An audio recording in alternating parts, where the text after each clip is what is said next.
उच्च गति अभ्यास खंड 2 प्रतिलेखन संख्या 47 व 48 गति 100 शब्द प्रति मिनट।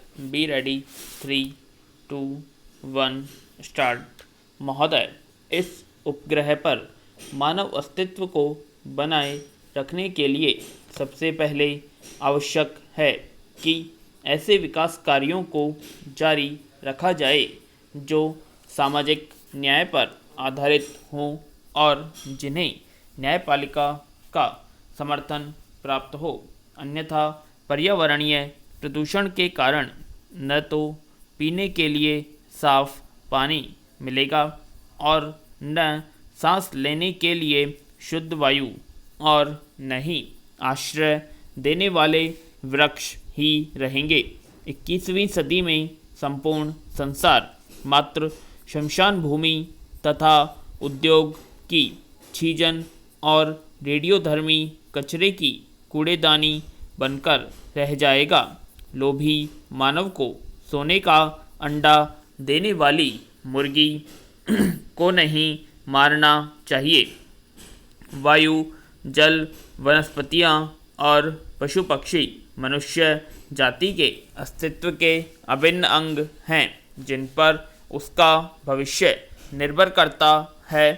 सार्वभौमिक न्याय कुछ विशेष अपवादों को छोड़कर हमारे न्यायालय समझते हैं कि पर्यावरण संबंधी कानून से न्याय व्यवस्था भंग हो जाएगी और कानूनी अधिकारों का हनन होगा, क्योंकि हमारे विधिवेत्ता और न्याय प्रणाली कानून के इन नए आयामों से अपरिचित ही नहीं, अनभिज्ञ भी हैं।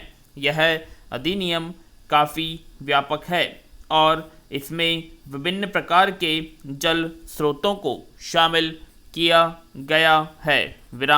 अधिनियम में केंद्रीय और राज्य प्रदूषण निवारण एवं नियंत्रण मंडलों की स्थापना का प्रावधान किया गया है, जो स्वायत्त निकायों के रूप में कार्य करेंगे। अधिनियम के कार्यान्वयन के लिए स्थापित इन मंडलों के दो महत्वपूर्ण कार्य हैं: प्रदूषण मानक निर्धारित करना तथा उद्योग के कचरे और वाहित मल को नदियों में बहाने के लिए स्वीकृति प्रदान करना। केंद्रीय प्रदूषण नियंत्रण मंडल केंद्र सरकार और राज्यों के प्रदूषण नियंत्रण मंडल राज्य सरकारों के लिखित निर्देशों का पालन करने के लिए बाध्य होंगे। राज्य में प्रदूषण नियंत्रण मंडल द्वारा निर्धारित मानकों का अतिक्रमण और सहमति की शर्तों का उल्लंघन करने वालों को कठोर दंड देने का प्रावधान किया गया है। तथापि इस अधिनियम के अधीन प्रदूषण नियंत्रण मंडल द्वारा शिकायत किए जाने पर या उसकी पूर्वानुमति से ही किसी न्यायालय द्वारा किसी अपराध पर विचार किया जा सकता है। अधिनियम में यह भी प्रावधान किया गया है कि यदि किसी कार्य से जल प्रदूषण की आशंका हो तो राज्य प्रदूषण नियंत्रण मंडल द्वारा उसे रोकने के लिए न्यायालय में याचिका दायर की जा सकती है। इस अधिनियम के द्वारा पानी के नमूने लेने, जांच और मुआयना करने के लिए प्रदूषण नियंत्रण मंडलों को व्यापक अधिकार दिए गए हैं। केंद्र सरकार द्वारा केंद्रीय जल प्रयोगशाला और राज्यों में राज्य स्तरीय जल प्रयोगशालाओं की स्थापना और विशेषज्ञों की नियुक्ति का भी प्रावधान इस अधिनियम में किया गया है।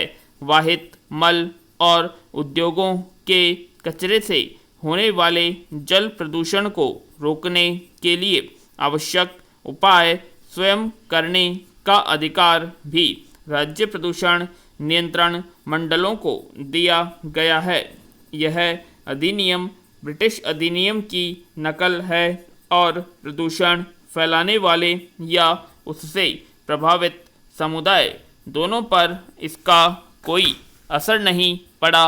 पैरा महोदय, विधिवेत्ताओं ने इस अधिनियम की कमियों को बताया और कुछ मायनों में ब्रिटिश कानून से भिन्न होने के कारण यह उतना शक्तिशाली नहीं रहा।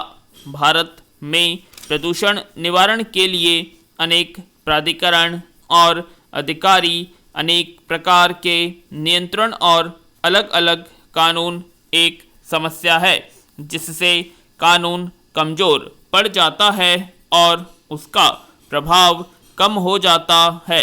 इसके अलावा जो लोग प्रदूषण के शिकार होते हैं वे प्रदूषण नियंत्रण मंडल की स्वीकृति के बिना सीधे न्यायालय में नहीं जा सकते। इससे जनता कानून से विमुख हो जाती है। अधिनियम की खामियों के कारण हाल ही में केरल उच्च न्यायालय द्वारा प्रदूषण नियंत्रण मंडल का मुकदमा खारिज कर दिया गया। जल अधिनियम 1974 के अनुरूप वायु प्रदूषण निवारण एवं नियंत्रण अधिनियम 1981 तैयार किया गया। खेद है कि अधिनियम का प्रारूप तैयार करने वालों और विधायकों ने इसके लिए समाजवादी राष्ट्रों के व्यापक पर्यावरणीय कानूनों की सहायता नहीं ली। यह बड़े हर्ष का विषय है कि वर्तमान कानूनों की कमियों को देखते हुए संसद द्वारा पर्यावरण अधिनियम 1986 का 29वां अधिनियम पारित किया गया। यह अधिनियम काफ़ी व्यापक है और इसका क्षेत्र भी विस्तृत है तथा इसके अधीन भारत सरकार को पर्यावरण की सुरक्षा और सुधार और किसी भी प्रकार के प्रदूषण को कम करने के लिए काफ़ी शक्तियाँ प्रदान की गई हैं। इसमें जल, वायु आदि के मानक निर्दिष्ट करने और उद्योगों की स्थापना तथा खतरनाक पदार्थों के रखरखाव के संबंध में प्रतिबंध लगाने में सावधानी बरती गई है।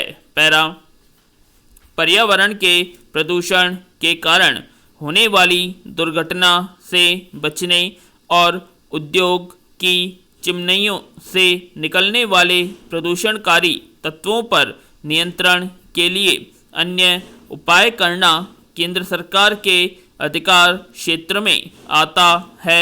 इसके अधीन पर्यावरणीय प्रयोगशालाएं स्थापित की जा सकती हैं और इन नए विश्लेषक नियुक्त किए जा सकते हैं। दोषी निगमित क्षेत्र और सरकार के विभागों को भी दंड दिया जा सकता है। यद्यपि यह कानून काफ़ी साहसिक कदम समझा जा सकता है लेकिन संकट के समय निष्प्रभाव साबित हो सकता है। इन नए कानूनों में भयंकर दोष रह गए हैं। आश्चर्य है कि ध्वनि प्रदूषण जैसे विषय को छोड़ दिया गया। यद्यपि केंद्रीय प्रदूषण नियंत्रण बोर्ड द्वारा हाल ही में इस संबंध में संशोधन किया गया है जिसे अभी लागू किया जाना है। जनता की भागीदारी को प्रोत्साहित नहीं किया जाता और अफसरशाही पर अत्यधिक भरोसा किया जाता है। कारोबार की स्वतंत्रता पर समुचित प्रतिबंध लगाए गए हैं और पर्यावरण सुरक्षा के कारण खतरनाक उद्योगों को नियंत्रित या मनाही की जा सकती है। संविधान के अनुच्छेद 21 में दिए गए जीवन के अधिकार के अधीन प्रदूषक उद्योगों पर लगाए गए सारे प्रतिबंध वैध हैं। बहुमूल्य प्राकृतिक संपदा को नष्ट होने या क्षति से बचाने के लिए अनुच्छेद 39 के अधीन राज्य द्वारा औद्योगिक और कृषि कार्यों पर प्रतिबंध लगाया जा सकता है। अनुच्छेद 39 ख के अधीन भौतिक संसाधनों पर नियंत्रण ताकि उसका सामान्य हित में सर्वोत्तम उपयोग किया जा सके। विराम।